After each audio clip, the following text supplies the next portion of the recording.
গোপনে একটা রশি ছুরি নিয়ে ইব্রাহিম রওয়ানা। যে এলাকায় জঙ্গল ছিল, আরে বাড়ি ঘরের অভাব নাই, মানুষজন, ইসমাইল কই? মানুষজন চিনে না। খুঁজতে খুঁজতে হাজেরার ঘর আসেনি, ইসমাইলের ঘর আসেনি। কহ ওই ওই ওই যে একেবারে ভাঙ্গা একটা ছোট্ট ঘর গ্রামের এক পাশে। এবার ইব্রাহিম দুঃখ ভরা মোহাব্বতের আকর্ষণ নিয়ে সালাম দিলেন। হাজেরা তো চিনে ফেলছে, ইসমাইল চিনতে পারে নাইনি আমার বাবা। বহুদিনের দূরত্বের মোহাব্বতের ঢেউ হাত বাড়ায় কয় বাবা আসো। ইসমাইল চিনতে পারে না, কোলে আসতে চায় না। আমি তোমার বাবা ইব্রাহিম। মা হাজেরা আনন্দে কোলে উঠায় দিন। ইব্রাহিম আবার কয় মায়া নিয়ে আবার গাঢ় হইয়া যায় আমার উপরে, তো একটা কঠিন পরীক্ষা জবাই। দেরি না কইরা কয় বিবি হাজেরা সময় নাই, মালিকের দাওয়াতে যাব, ইসমাইলের সাজায়া দাও। ইব্রাহিম নবী 80 বছর পরে কান্নাকাটি কইরা আল্লাহর কাছে সন্তান চাইছেন। আল্লাহ সন্তান দিছেন, ইসমাইল নামের সন্তান। মায়া কম না বেশি? ওই মালিকের ভুইলা গেছে রে যুবক। ও পর্দার আড়ালের আম্মা জান, আল্লাহর পরীক্ষা ইব্রাহিমের উপরে আসলো। সন্তান সহ জঙ্গলে রাইখে আসো মক্কার ঘরের কিনারা। ইব্রাহিম নবী হাজেরা ইসমাইল সহ জঙ্গলের কিনারায়, বাইতুল্লাহ মানুষ নাই, জঙ্গল আর জঙ্গল। ওখানে একটু পানি রাইখা ইব্রাহিম নবী বলে বিদায়।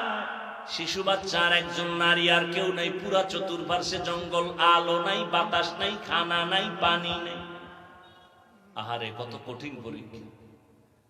ও আম্মা জানেরা, হাজেরা যখন দেখে ইব্রাহিম চলে যাইতেছে, আরে এই জঙ্গলে আমি একা একটা শিশু বাচ্চা নিয়ে কামগো রাইখা কই যান? কয় বাড়ি যাই। কামনে আমগো যে রাইখা গেলেন, এটা কি আমনে বিবি তো আরো একজন আছে না, তার সারা, ইব্রাহিম নবীর বিবি সারা, প্রথম বিবি, পৃথিবীর শ্রেষ্ঠ সুন্দরী সারা। তার সাথে আবার কোন রাগটা করে রাইখা গেলেন? ইব্রাহিম নবী বলে আল্লাহ পাকের হুকুম। দেখেন বলা মাত্রই আম্মা জান হাজেরা আলাইহিস সালাম চোখের পানি ছেড়ে ইব্রাহিমের হাত ধরে কাঁদলেন আর বললেন পয়গম্বর, আমার মালিক যদি অর্ডার করে কোনো দুঃখ নাই, আমি রাজি হয়ে গেলাম। আমি হাজেরার কোনো খবর নেওয়া লাগবে না। সময় যদি পান মাঝে মাঝে আইসা আমার বাচ্চা ইসমাইলের একটু খবর নিয়েন, শিশু বাচ্চা পানি নেই। ইব্রাহিম নবী আল্লাহর পরীক্ষার সামনে হাজির।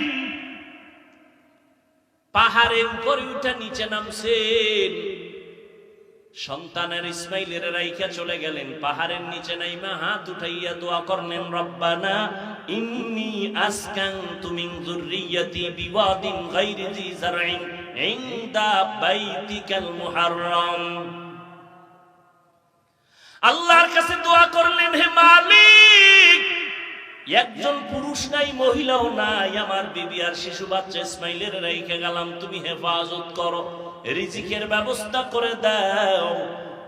দোয়া করে চলে গেলেন, আর খবর নাই, আল্লাহর অর্ডার নাই, আল্লাহর পরীক্ষা। এটা কেমন কঠিন চিন্তা করেন তো। এদিকে ইসমাইলের পানি শেষ, কঠিন পরীক্ষা। মা হাজেরা পাগলনির মতো দৌড়াচ্ছে, ইসমাইলের কান্না বন্ধ হয় না, ক্ষুধার তৃষ্ণার কান্না। আল্লাহ তাআলা ইসমাইলের কান্নায় এক পর্যায়ে পায়ের আঘাতে পানি বের হয়ে গেল, জমজমের পানি। অন্য বর্ণনায় আছে না, ইসমাইলের পায়ের আঘাতে না, জিব্রাইল আমিন ওখানে পাখা দিয়া বাড়ি মারছে, তো পানির ফোয়ারা শুরু হয়ে গেছে। ওই জমজমের পানি সেই দিন থেকে শুরু আজ পর্যন্ত কোটি কোটি সহস্র কোটি মিলিয়ন ট্রিলিয়ন বিলিয়ন পানি চলে যাচ্ছে ওখান থেকে টনকে টন, কিন্তু পানি কমেও না বাড়েও না, মজাও কমে না। সাহাবায়ে কেরাম একদিন জিজ্ঞাসা করেছিলেন, ও নবী, জমজম কূপের তলা কই? রহমতের নবী বলেন, জমজম কূপের তলা হলো হাউজে কাউসারের সাথে।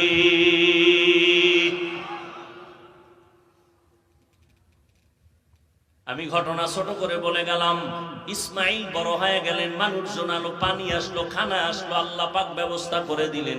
ইসমাইল বড় হয়ে গেলেন ৬-৭ বছর, আল্লাহর পরীক্ষা শুরু, জবাই করা লাগলো। ইব্রাহিম নবীর হুকুম হয়ে গেছে, যাও।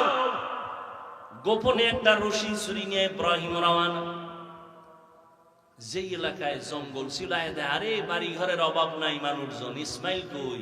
মানুষজন চিনে না। খুঁজতে খুঁজতে হাজেরার ঘর আসেনি, ইসমাইলের ঘর আসেনি। কহ, ওই ওই ওই যে একেবারে ভাঙ্গা একটা ছোট্ট ঘর গ্রামের এক পাশে।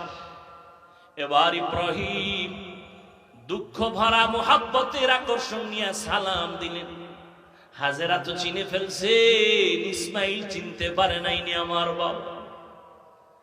বহুদিনের দূরত্বের মোহাব্বতের ঢেউ, হাত বাড়ায় কয়, বাবা আসো। ইসমাইল চিনতে পারে না, কোলে আসতে চায় না, আমি তোমার বাবা ইব্রাহিম। মা হাজেরা আনন্দে কোলে উঠায় দিল।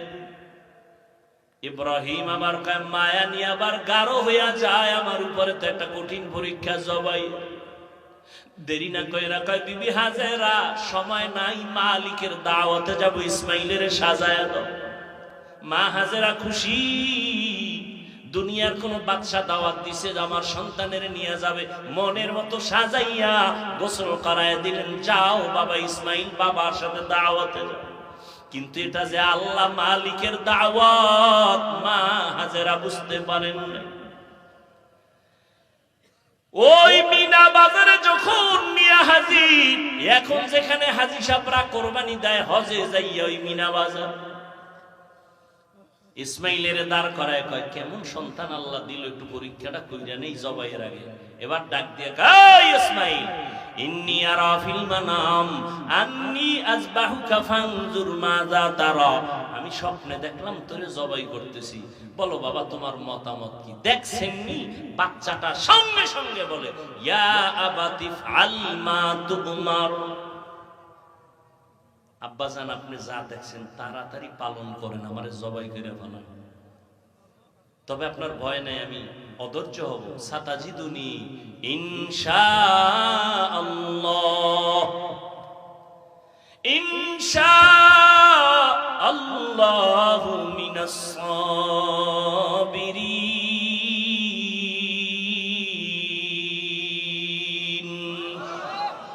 আব্বাজান, আমাকে ধৈর্য ধারণকারীদের মধ্যে পাবেন। চিন্তা করেন, বাবা কইতেছে তোরে দেখছি স্বপ্নে জবাই করতেছে, তো বলা দরকার, আব্বা স্বপ্ন কি দেখলে এটা করা লাগেনি? যদি অর্ডার হইতো, আল্লাহ ডাইরেক্ট কইতো জিবরাইল পাঠায়, তাহলে এক কথা ছিল। কিন্তু ইসমাইল বলে, আব্বা তাড়াতাড়ি করে, আল্লাহ যদি হুকুমটা ফিরাইয়া নেয় তো বরকত থেকে বঞ্চিত হয়ে যাবে, তাড়াতাড়ি করেন। আমি ইনশাআল্লাহ ধৈর্য ধারণকারীদের মধ্যে আছি। পরীক্ষায় পাশ করতে হলে কি লাগবে? ধৈর্য। আব্বা জান, আমি ধৈর্য ধারণকারীর মধ্যে আছি, তবে একটু দুঃখ অন্তরে আছে। আব্বা কয়, কি? আব্বা জান, কথাটা যদি একটু বাড়িতে বলতেন, যেই মা আমারে কষ্ট করে লালন পালন করেছে, দীর্ঘদিন আপনি আসেন না, আবার মা পানি ছিল না, খানাও ছিল না, আমার আম্মা কত কষ্ট করেছে। বাড়িতে বৈশা যদি বলতেন, মায়ের থেকে একটু বিদায় নিতাম। মা বলে দিছেন দাওয়াতে আসছে। আপনি বাড়ি যাওয়ার পরে যদি দেখে আমার ইসমাইল নাই, আম্মা জান বেহুশ হয়ে যাবেন রে বাবা। বলেন নাই, দুঃখ করে লাভ নাই। বাড়ি যখন যাবেন, আমার আম্মা জান না পায় কাঁদবেন, আপনি রাগ করবেন। আমার রক্তের জামাটা আম্মা জানের কাছে দিবেন, আর আমার সালাম দিবেন। আর দোয়া করতে বলবেন। আব্বা জান জবাই করার আগে আমারে আপনি রশি দিয়া হাত পাও বেঁধে নেন, আপনার চক্ষু দুইটাও বেঁধে নেন, কারণ জবাই করার সময় যদি ছুরি চালাইতে গিয়ে আমার দিকে নজর লাগে, মায়ার কারণে জবাই করতে পারবেন না, আল্লাহর পরীক্ষায় ফেল হয়ে যাব। তাড়াতাড়ি চক্ষু বেঁধে নেন, আমার হাত পাও বেঁধে নেন। ধৈর্য বড় কঠিন এক সম্পদ। বাবাও আল্লাহর পরীক্ষার সামনে স্যারেন্ডার, সন্তানও স্যারেন্ডার হয়ে গেল। ও যুবক, আমি কলিজা দিয়া দোয়া করি, এখানে এমন আল্লাহর বান্দা আছেন কারো না কারো আমিন ফেরত যাবে না।